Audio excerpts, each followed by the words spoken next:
Dios les bendiga, amados hermanos que me escuchan una y otra vez, amados hermanos que me escuchan en cualquier parte y que escuchan estos audios que se han estado grabando. Vengo a ustedes una vez más para presentarme delante de Dios para enseñarles la siguiente parábola de esta enseñanza acerca de las 7 parábolas de los misterios del reino de los cielos, ubicadas en el capítulo 13 del Evangelio según San Mateo. Me dispongo hoy a hablarles de la parábola que se encuentra en Mateo capítulo 13, verso 45, y he querido titular esta parábola El mercader. El mercader. Porque es una cosa que se revela profundamente en las Escrituras y que lo vamos a comprender hoy y darnos cuenta por qué Jesús escoge hablar de esta manera en este verso como parte de su discurso a los apóstoles en privado después de haber despedido a las personas que lo estaban escuchando anteriormente. Hermanos amados, estas enseñanzas son muy importantes. Con las primeras parábolas que hablamos, pudimos darnos cuenta de que en todas ellas se mencionaban demonios, se mencionaba el mal, mala semilla, se mencionaba la cizaña, se mencionaba la intervención y la presencia de Satanás en el reino de los cielos, para darnos a entender con qué tendríamos que enfrentarnos durante todos estos siglos de la ausencia física de nuestro Señor Jesucristo. Ahora con los apóstoles y discípulos que iban a ser dejados físicamente por el Señor para que cumpliesen la obra de esparcir el Evangelio y de llevarlo hasta los confines de la tierra, Él les habló estas parábolas hermosas que hablamos, como la anterior del tesoro escondido y esta que les voy a hablar el día de hoy. Pero antes de entrar en la interpretación, porque quisiera comenzar de otra manera, quisiera interpretar primero y decirles qué significa cada cosa en la parábola, para entonces adentrarnos en las profundidades de la mente de Dios revelada en sus Escrituras, para ver las maravillas que se presentan en esta parábola. Porque en esta parábola nos toca hablar ahora de la parte de la iglesia, la parte que les corresponde a la iglesia en medio del reino de los cielos. En la parábola anterior nos tocó hablar de la parte que le tocaba a Israel y nos dimos cuenta de que Dios decidió esconder a Israel durante todo este tiempo antes de su venida. No así la iglesia, porque todo este tiempo entre su primera y su segunda venida es lo que llamamos la edad de la iglesia. Cuando Dios decidiría sacar una cantidad de personas de todas las naciones, tribus y lenguas para su nombre, y la llamó iglesia, cuando Él dijo, edificaré mi iglesia, dando a entender que quien edifica la iglesia es Jesucristo y no el hombre. No importa que un hombre sea quien esté hablando, lo importante es que Jesucristo por el Espíritu esté en ese hombre, edificando a aquellos que Él ha predestinado desde antes de la fundación del mundo para formar su iglesia. Pero esto de la iglesia es un misterio. Jesús mencionó la palabra iglesia por primera vez. Antes de Jesús no la mencionó otra persona. Y como le dije, la iglesia es un misterio y lo vamos a comprobar con las propias palabras del Espíritu por mano de Pablo en su epístola a los Efesios, capítulo número 5,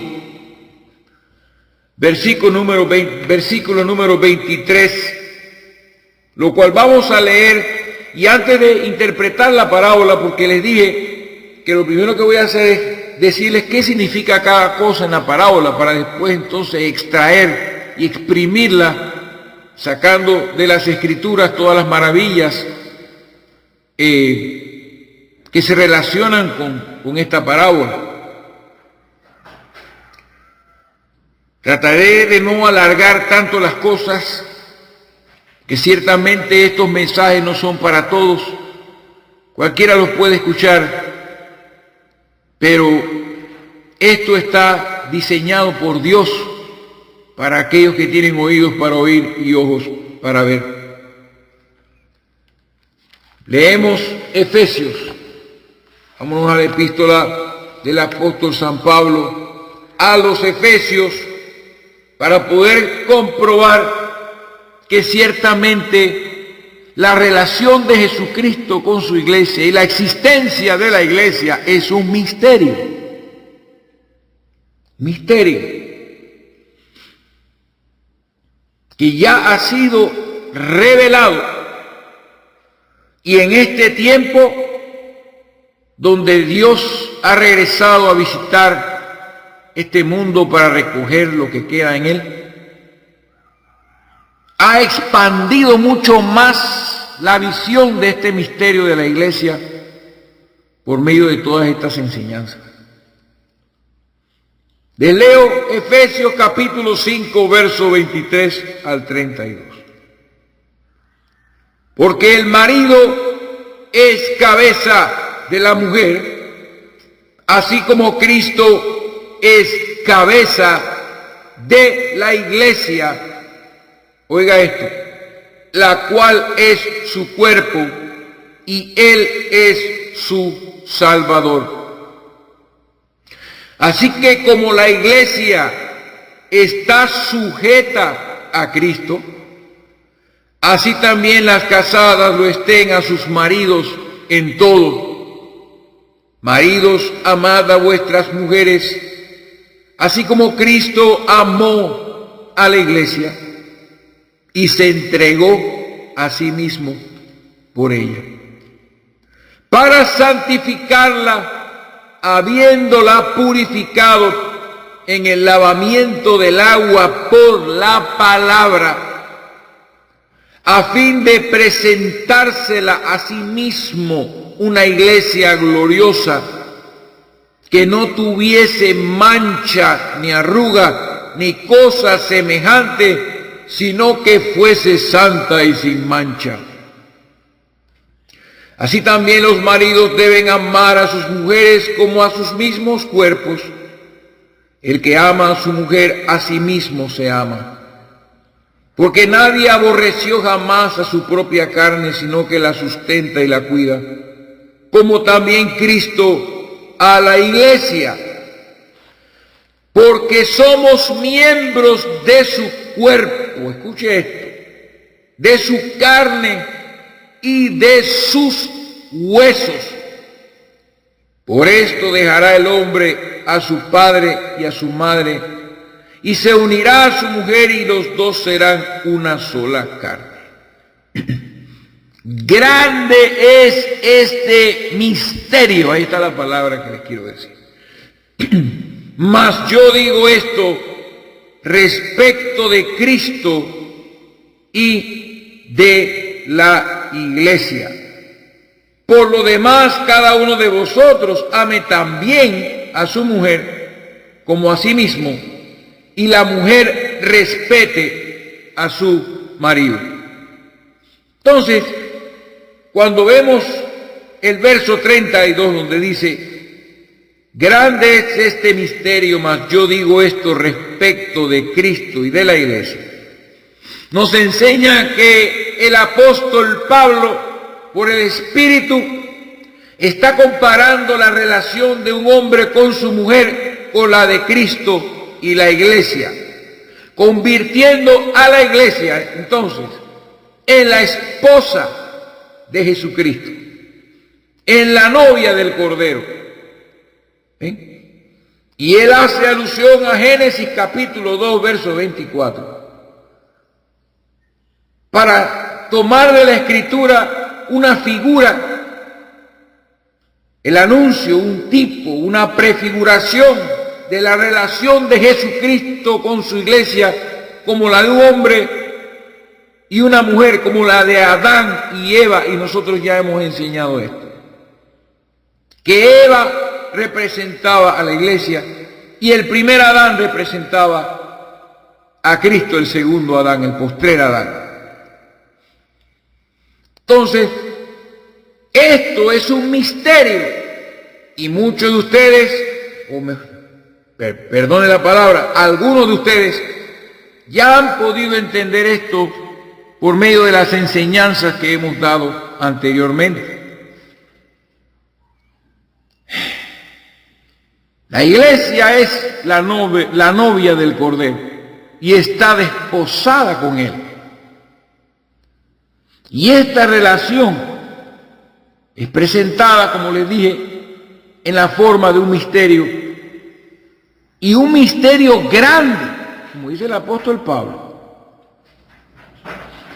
Grande es este misterio, tan grande que muchos no lo pudieron entender en su tiempo y nadie prácticamente lo entiende en este tiempo. Nadie entiende este misterio de la relación de Cristo con su novia, semejante a la relación de un hombre con una mujer. Falta de entendimiento, mucha ignominia y mucha ignorancia en nuestros días. Y como todo misterio, esto también está escondido en el Antiguo Testamento. Y muchos lo niegan alegando que la esposa del Cordero es una ciudad, usando versos mal interpretados del Apocalipsis, simplemente repitiéndolos como papagayos.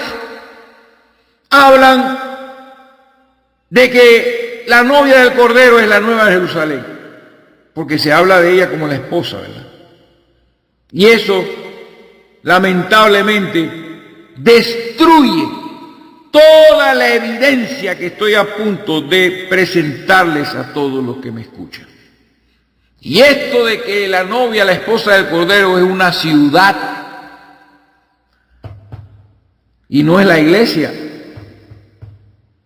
Esto lo han dicho varios teólogos estudiados y admirados por miles y miles de personas que han atraído y han arrastrado mucha gente tras sus propias ideas.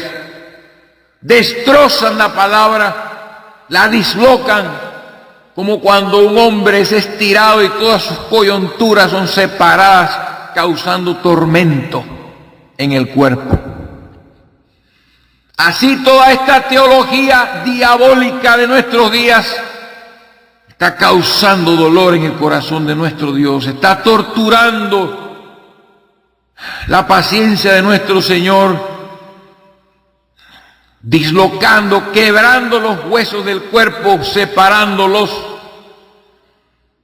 dislocando la palabra de Dios y haciéndola decir algo totalmente falso. Entonces, antes de interpretar la parábola que nos toca el día de hoy, vamos a ver este pasaje que leímos de Efesios, verso por verso, lo más rápido que podamos, pero sin apuros y tratando de ser específicos para que podamos estar claros que la relación de Cristo con su iglesia es semejante a la relación de un hombre con su mujer. Israel era la nación de Dios. Dios le llamó también mujer, que fue la mujer de Dios en el Antiguo Testamento. Pero para su Hijo Jesucristo, Dios le estaba preparando una novia, una esposa. Vamos a hablar de esto. Primero vemos en el verso número 3, presentando Pablo la analogía y la comparación del matrimonio, de la pareja, con el misterio de Cristo y su iglesia. Diciendo primero, porque el marido es cabeza de la mujer. Eso fue lo que Dios estipuló en el capítulo 3 de Génesis desde un principio, que todo marido fuera cabeza de su mujer. Así como Cristo es cabeza de la iglesia. Lo primero que dice es que Jesucristo, así como el marido es cabeza de la mujer y se enseñorea sobre la mujer, Cristo es la cabeza de la iglesia y se enseñorea de la iglesia, es la cabeza de la iglesia. O sea que ningún hombre puede establecerse como cabeza de la iglesia, como lo han hecho los papas durante siglos, llamándose a sí mismos vicarios de Cristo y estableciéndose por cabeza de sus iglesias. Y por supuesto, Él es también cabeza de todas las iglesias evangélicas, porque todas siguen su mismo patrón de adoración y de comportamiento y de forma de culto. Entonces, además de que Cristo es la cabeza de la iglesia, dice la Biblia, la cual es su cuerpo, viene siendo la iglesia el cuerpo de nuestro Señor Jesucristo aquí en la tierra. ¿Ven? Es el cuerpo de Cristo. El cuerpo es uno y tiene muchos miembros, tiene dedos, tiene brazos, antebrazos, hombros, nariz, ojos, oídos. Eso lo podemos ver en el capítulo 12 de Primera de Corintios, cuando el apóstol Pablo se dedica a explicar cómo funciona el cuerpo humano y compararlo con la iglesia, que es el cuerpo de Jesucristo. Y no podemos negar, rechazar o borrar estas escrituras de la Biblia para decir que la novia o la esposa de Cristo es una ciudad. ¿Cómo podemos decir que una ciudad es el cuerpo de Cristo? No puede ser. Una ciudad, es una morada, un lugar para vivir. Pero un cuerpo es un cuerpo. ¿Sí? Y Él es su Salvador, el Salvador de su cuerpo, de su iglesia. Así que ahí la presenta a la iglesia como cuerpo de Cristo y a Jesucristo como la cabeza. Entonces, no podemos hacer una doctrina de un solo verso, por ende tenemos que continuar dando más escrituras. Efesios capítulo 1, verso 22. Y sometió todas las cosas bajo sus pies y lo dio por cabeza, hablando de Cristo, sobre todas las cosas a la iglesia, la cual es su cuerpo, la plenitud de aquel que todo lo llena en todo, la plenitud de aquel que todo lo llena en todo, la plenitud de Dios, el cuerpo de Cristo, hermano. Esto va en continuidad.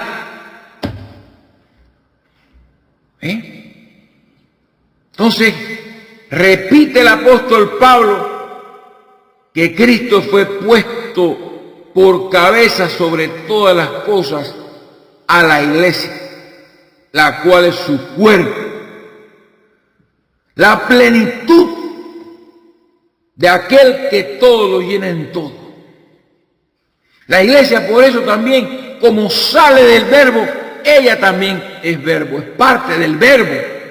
Ella manifiesta a Jesucristo, manifiesta la palabra, no manifiesta experiencias espirituales y toda clase de sueños y visiones, como me he estado dando cuenta que todo el mundo vive de eso y no de la palabra. Y manifiestan cosas que no son Jesús. Si la iglesia es el cuerpo de Cristo, ella va a manifestar los pensamientos de su cabeza, el propósito de su cabeza, la autoridad y el poder de su cabeza, que es Jesucristo.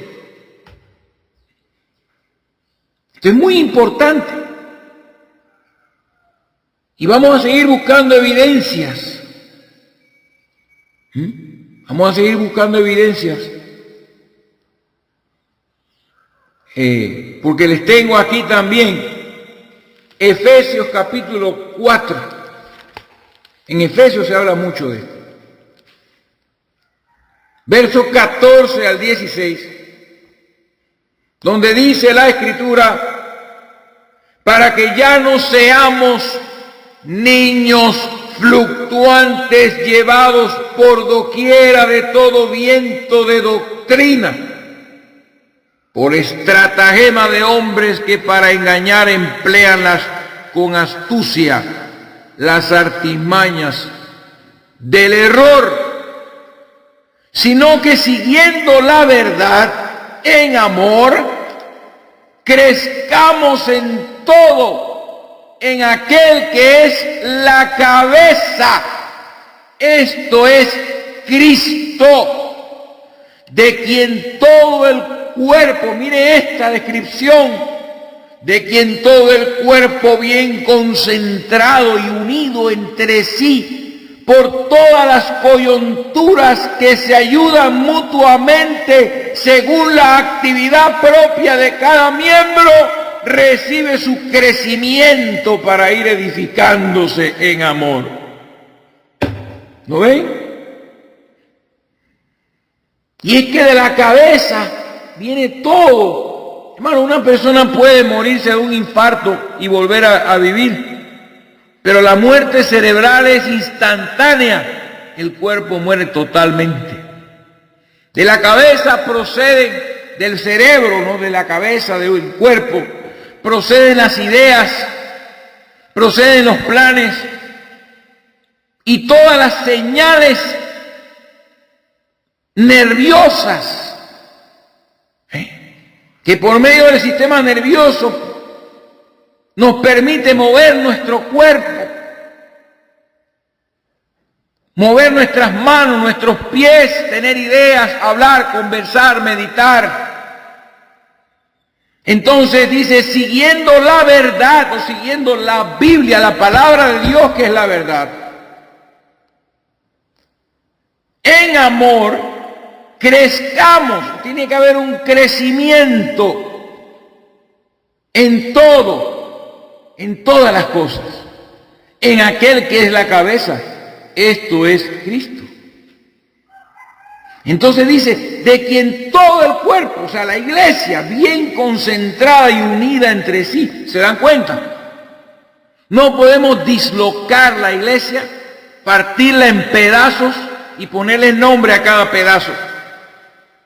La iglesia es un solo cuerpo con muchos miembros unidos entre sí por todas las coyunturas, que se ayudan mutuamente. Ay, si me golpeo el dedo del pie, mis manos van corriendo y buscan algo para ponerlo sobre ese golpe. Se ayudan mutuamente. O si el transporte se va y pierdo el bus y se está yendo, mis pies empiezan a correr rápidamente para tratar de alcanzarlo y subirme al transporte. Porque el cuerpo, cuando está unido entre sí, entonces puede manifestar los pensamientos de la cabeza, puede manifestar todo lo que proviene de la cabeza. Y la idea en nuestro día, en el día de hoy, es que usted y yo manifestemos todo lo que viene de nuestra cabeza, la cual es Jesucristo. Y que estemos unidos entre nosotros, que no seamos como niños que somos llevados por todo viento de doctrina, por falta de conocer las palabras de nuestra cabeza.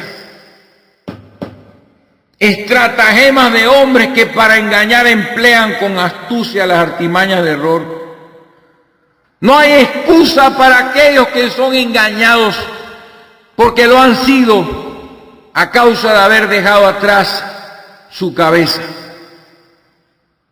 No tienen a Cristo por cabeza, por tanto no son iglesias. Tienen la palabra de Dios en poco y por eso creen la mentira y las artimañas del error. Así que vemos una vez más que el cuerpo de Cristo es la iglesia. Y eso no termina allí. Colosenses capítulo 1.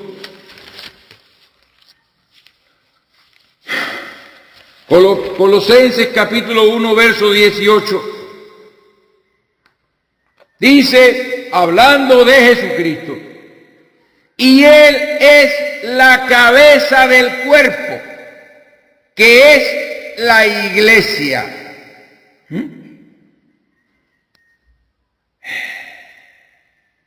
Y puedo seguir. Él, que es el principio, el primogénito de entre los muertos, para que en todo tenga la preeminencia. La cabeza del cuerpo que es la iglesia. Ahí está. Y Él es la cabeza del cuerpo que es la iglesia. No hay manera de negarlo. La iglesia se presenta como el cuerpo de Cristo. Colosenses capítulo 2, versículo 10. Tengo que decir todas estas citas para todos. Para algunos sería suficiente una sola cita, pero tengo que ir a través de todas las que tengo. Para que no se crea en el cuento de que el cuerpo de Cristo, que la esposa de Cristo es una ciudad. Está hablando de nosotros. Colosenses 2, verso 10 dice,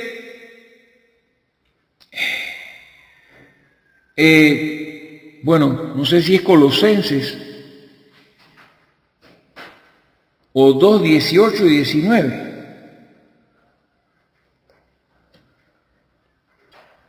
Sí, perdón, hermano, es capítulo 2, versos 18 y 19.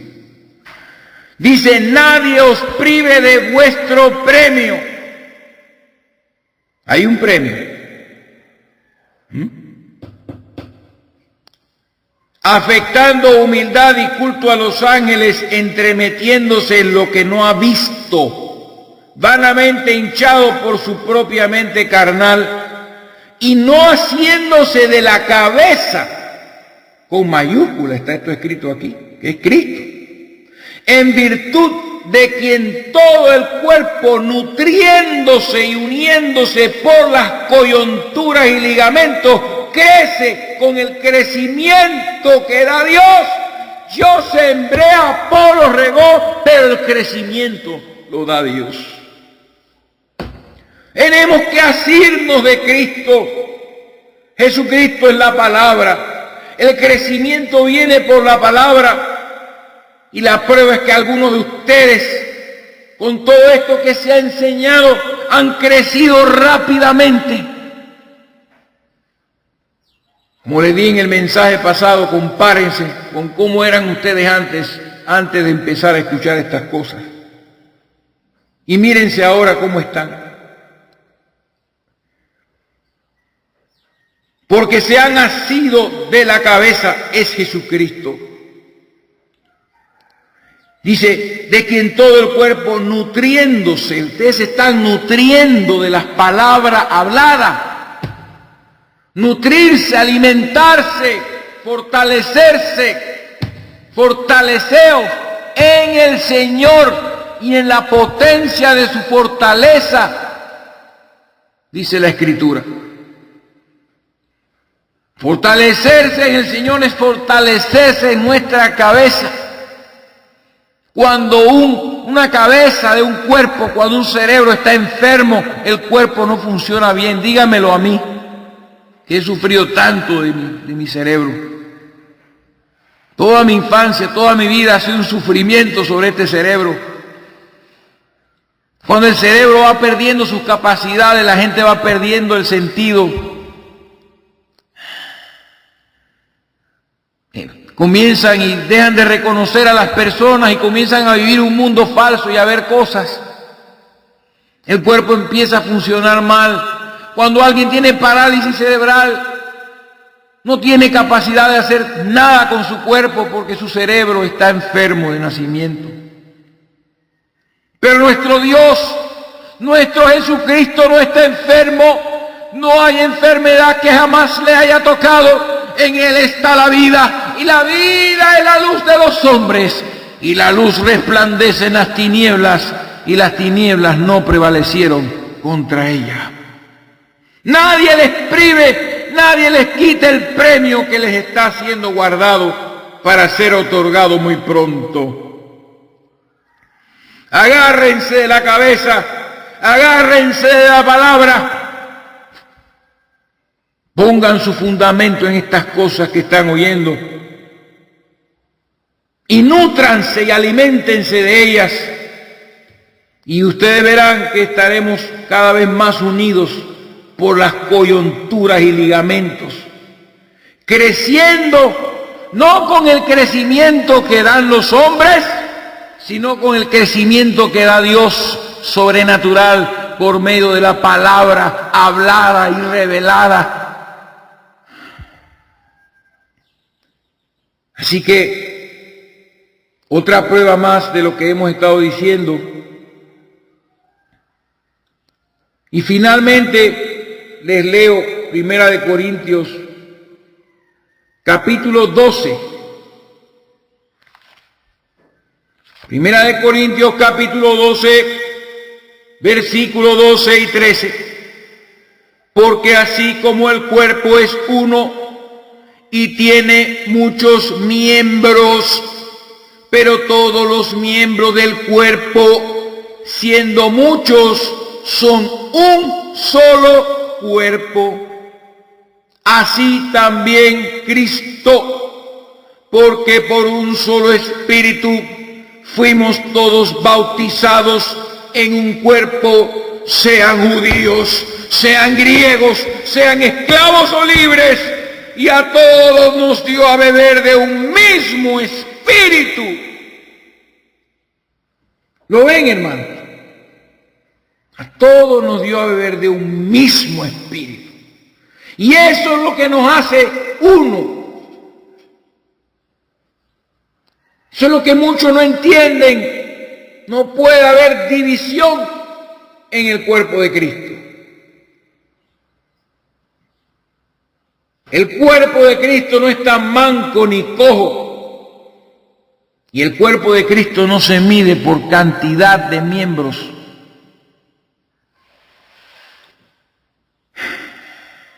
Es el espíritu. Dice, un solo espíritu.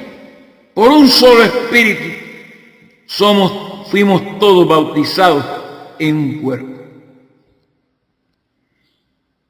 ¿Ven?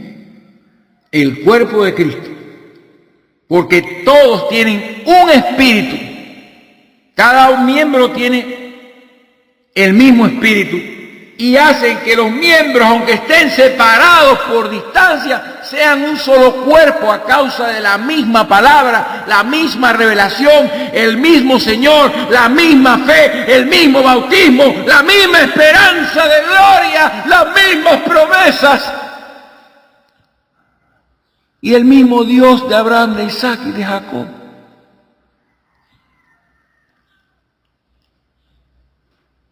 Así que termino esto para que vean solamente hemos estado con el verso 23 de Efesios 5. Y finalmente vámonos a Santiago, para terminar esta parte de lo que estamos leyendo. Santiago, capítulo 4, verso 5. Dice la palabra: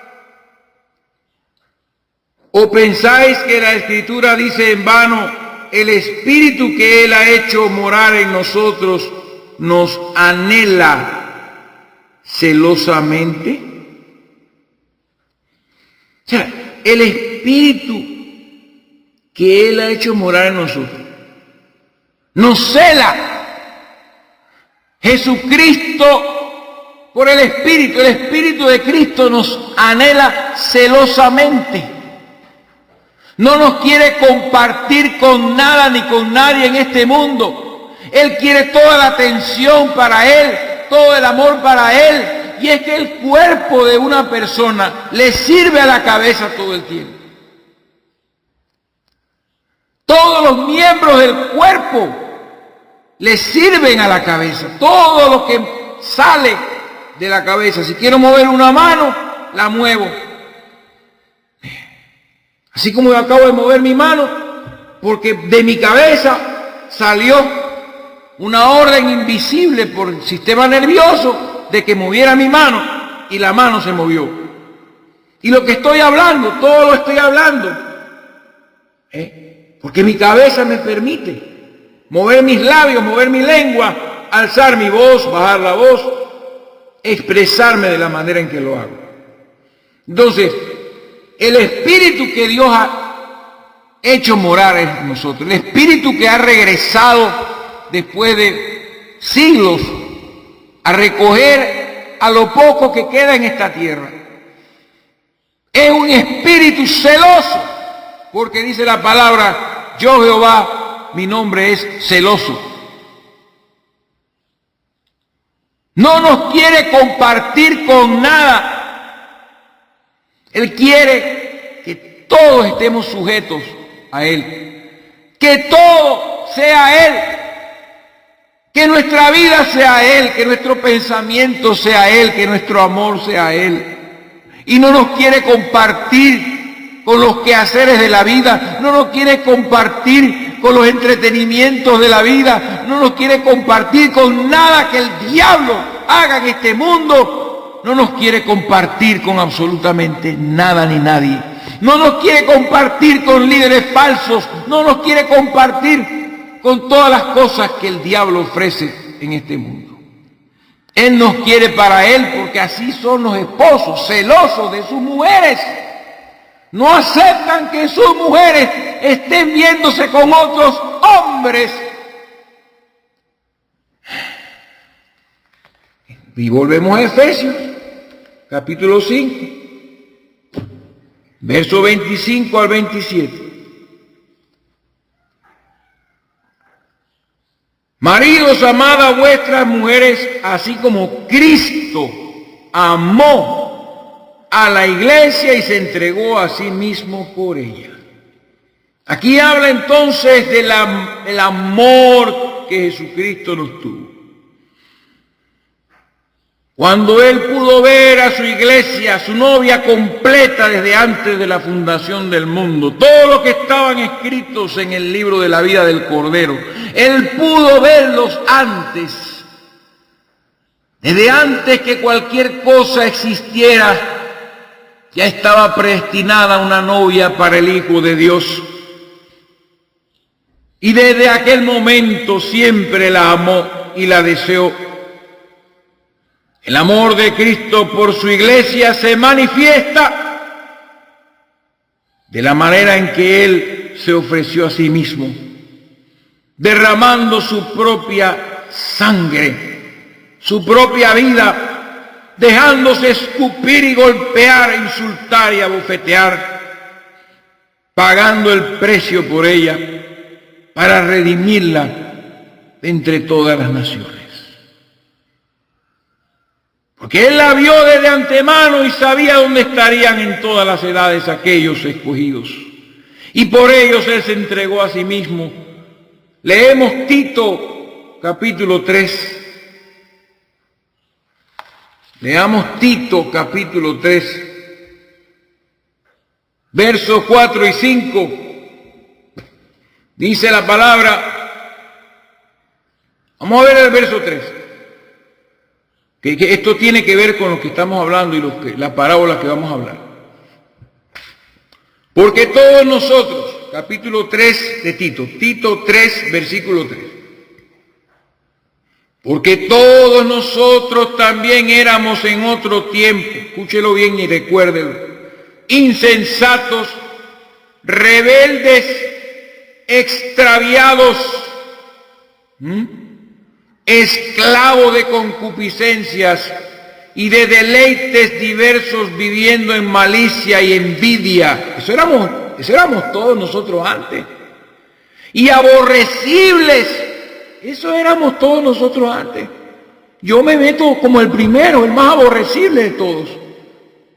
Y aborreciéndonos unos a otros. Pero cuando Dios se manifestó,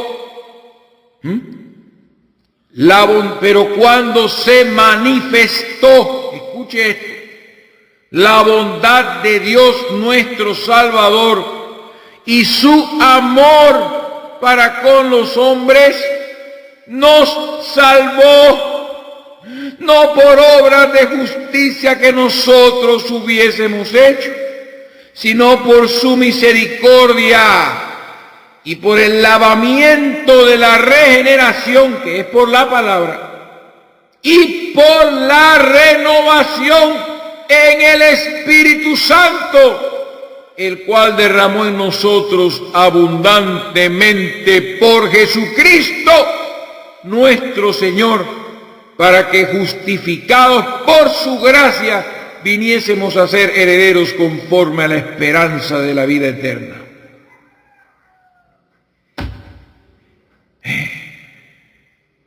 Cuando se manifestó la bondad de nuestro Dios y Salvador y su amor para con los hombres, nos salvó, enviando a Jesucristo. Estando esclavizados y extraviados, deleites aborrecibles, son palabras fuertes. A Dios no le importó lo que hicimos, habiéndolo sabido de antemano y desde antes de la fundación del mundo. El Cordero de Dios ya estaba inmolado en la mente del Padre. Leamos otra escritura. Dice la Biblia en Hebreos capítulo 10, verso 19.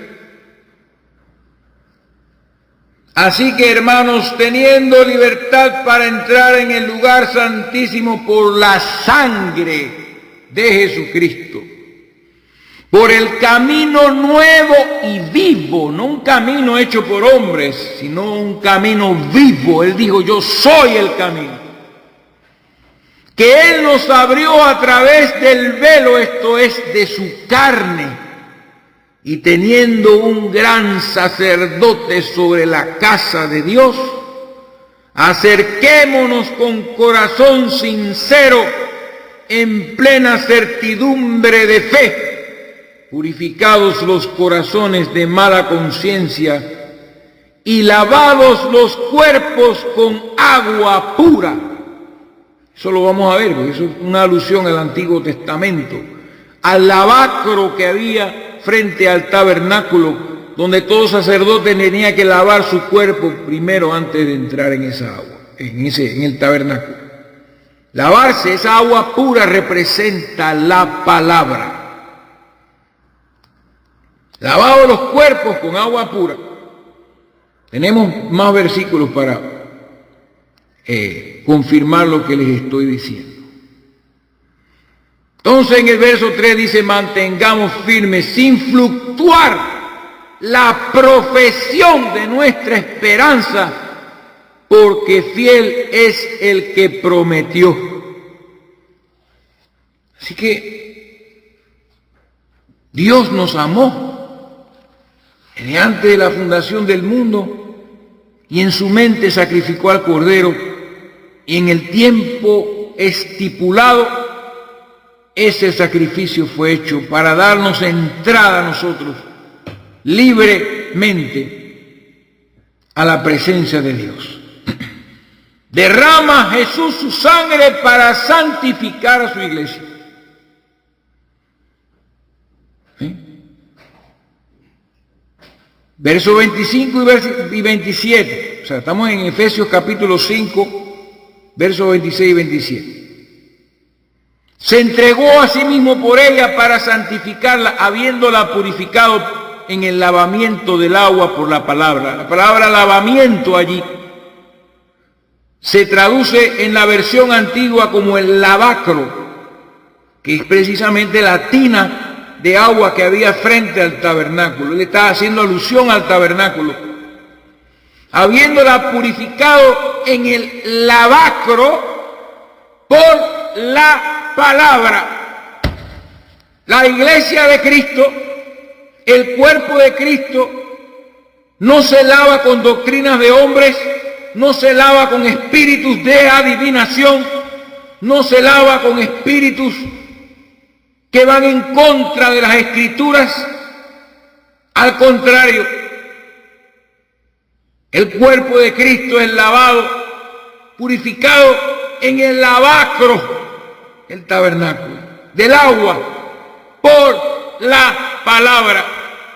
Y a medida que vas escuchando, recibiendo y nutriéndote, a medida que la iglesia sigue lavándose una y otra vez con el agua de la palabra, poco a poco va desapareciendo toda mancha, toda arruga se va aplanando. No hay cosa semejante a una arruga, no hay cosa semejante a una mancha, y se va santificando por el constante lavamiento del agua. Cada vez que usted se acerca y escucha la palabra de Dios, está lavando su espíritu con el agua de la palabra en ese lavacro que había frente al tabernáculo.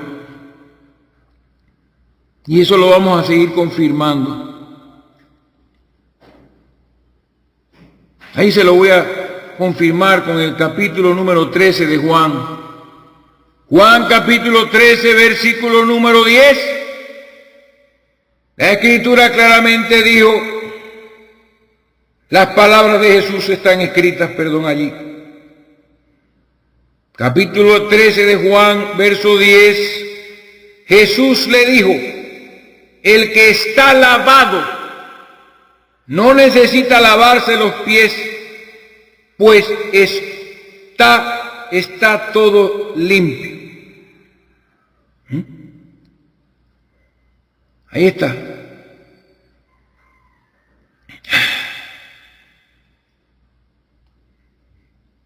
Sí, dijo el Señor, el que está lavado no necesita sino lavarse los pies, pues está todo limpio, y vosotros limpios estáis, aunque no todos. ¿Y de qué manera fueron limpiados? Vamos a leerlo, como dice la Escritura, lo que dijo Jesús acerca de eso. Cuando el Señor dijo que están limpios, es porque, mire lo que dice la Escritura en el capítulo 15 de Juan.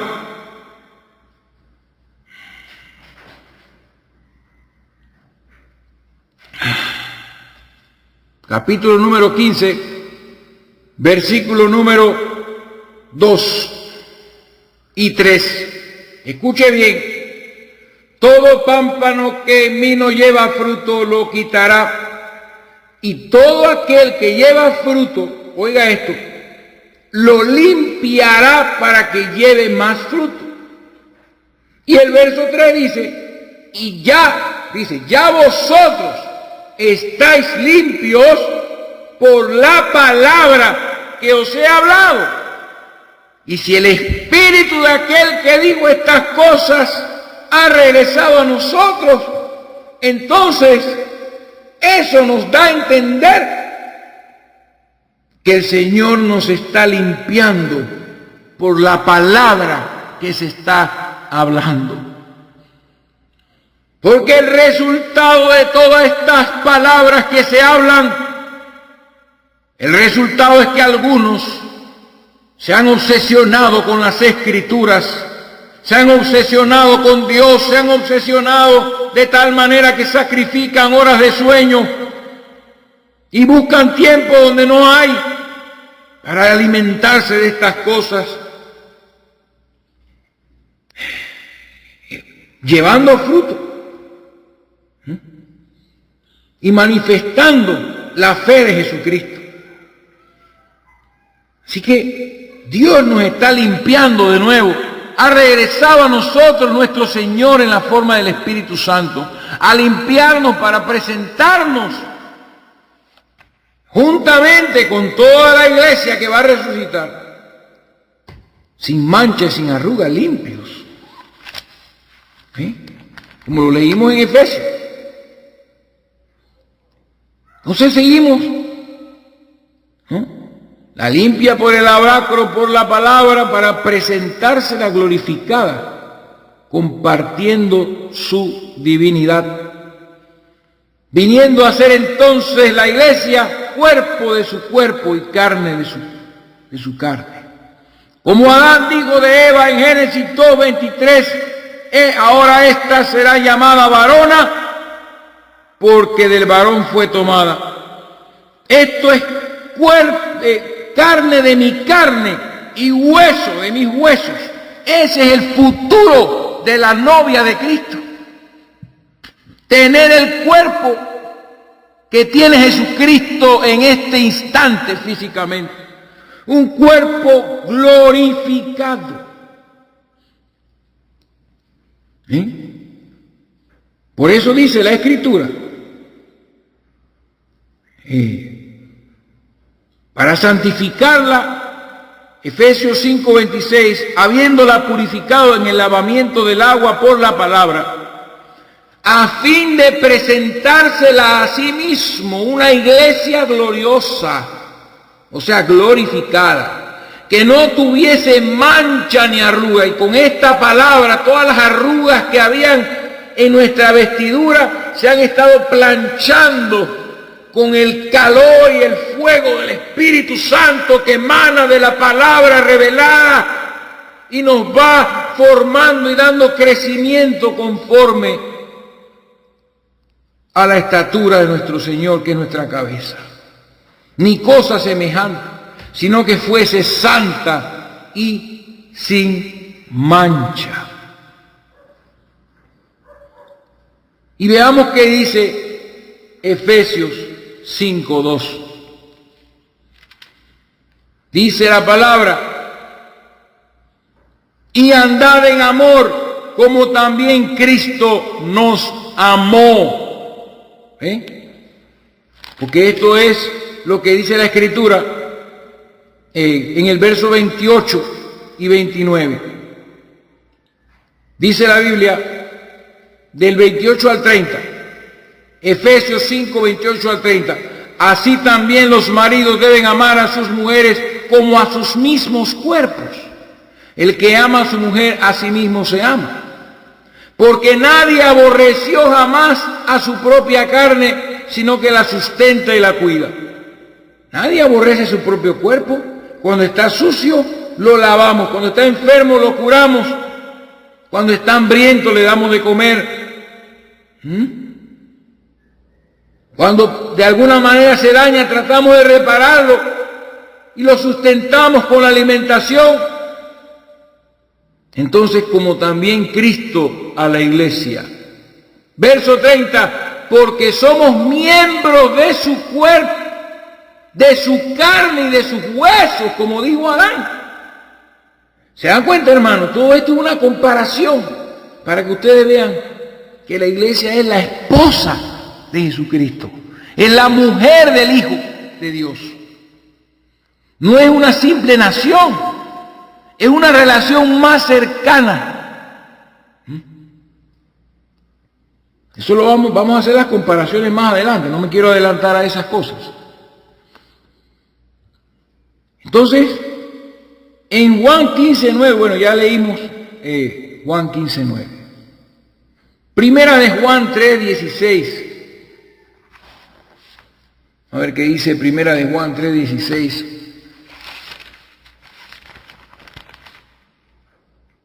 Dice la palabra de Dios. Primera de Juan 3:16. Hablando de el que ama a su esposa, se ama a sí mismo. Como Jesucristo nos ama. En esto hemos conocido el amor en que Él puso su vida por nosotros. También nosotros debemos poner nuestras vidas por los hermanos. ¿Lo ven? Hemos conocido el amor. ¿De qué manera? De la manera en que Él puso su vida por nosotros. Sacrificó su vida por nosotros. Entonces está más claro aquí que nunca la relación de Cristo y su iglesia como esposa, Él siendo el esposo. Entonces Cristo, por ende, la cuida y la sustenta, como dice la versión antigua, la sustenta y la regala, nos da dones, contesta nuestras oraciones, nos ha estado reuniendo, se ha acordado de nosotros y ha regresado a nosotros. Este misterio es grande, el misterio de la iglesia es algo grande. Y ahora estamos viendo esto manifestándose del otro lado del río, por así decirlo, porque esto se manifestó en Pentecostés al principio, cuando el Espíritu vino y bautizó a 120 en un solo cuerpo y comenzó a esparcirse por todo el mundo el Evangelio. Pero ahora estamos en el tiempo donde la edad de la iglesia ha terminado y es el momento que las bodas del Cordero se celebren en el cielo, y por eso la iglesia debe ser resucitada y sacada de este mundo. Entonces, verso 30 y 32, del 30 al 32 dice: porque somos miembros de su cuerpo y de su carne y de sus huesos. Por esto dejará el hombre a su padre y a su madre y se unirá a su mujer, y los dos serán una sola carne. Así como Jesucristo dejó el cielo y vino para derramar su sangre y poder entonces unirse por medio de su espíritu con su novia y ser una sola cosa.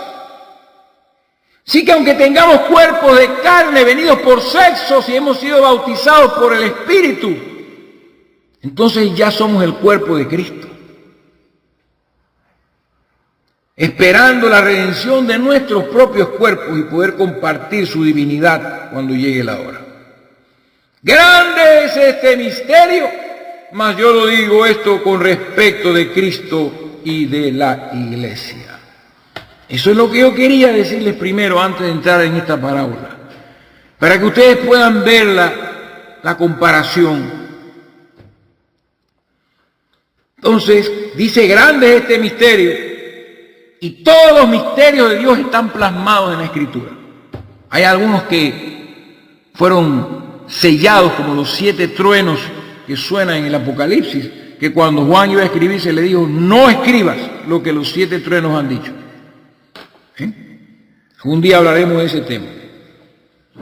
Pero este misterio está escondido, está escondido de Israel y está en el Antiguo Testamento, escondido allí en las Escrituras, pero revelado a nosotros por el Espíritu Santo. Y vamos a citar varias escrituras y finalmente terminaremos comprobando que la esposa de Cristo es la iglesia y no una ciudad, porque ya con toda esta evidencia tenemos suficiente. Vámonos a Romanos capítulo 11 verso 25. Romanos capítulo 11 verso 25 dice la palabra de Dios: porque no quiero, hermanos, que ignoréis este misterio. Y voy a suspender aquí, que he vuelto al formato antiguo de un mensaje, una parte por hora, porque la aplicación que estaba usando es demasiado pesada. Así que voy a suspender aquí para empezar la segunda parte.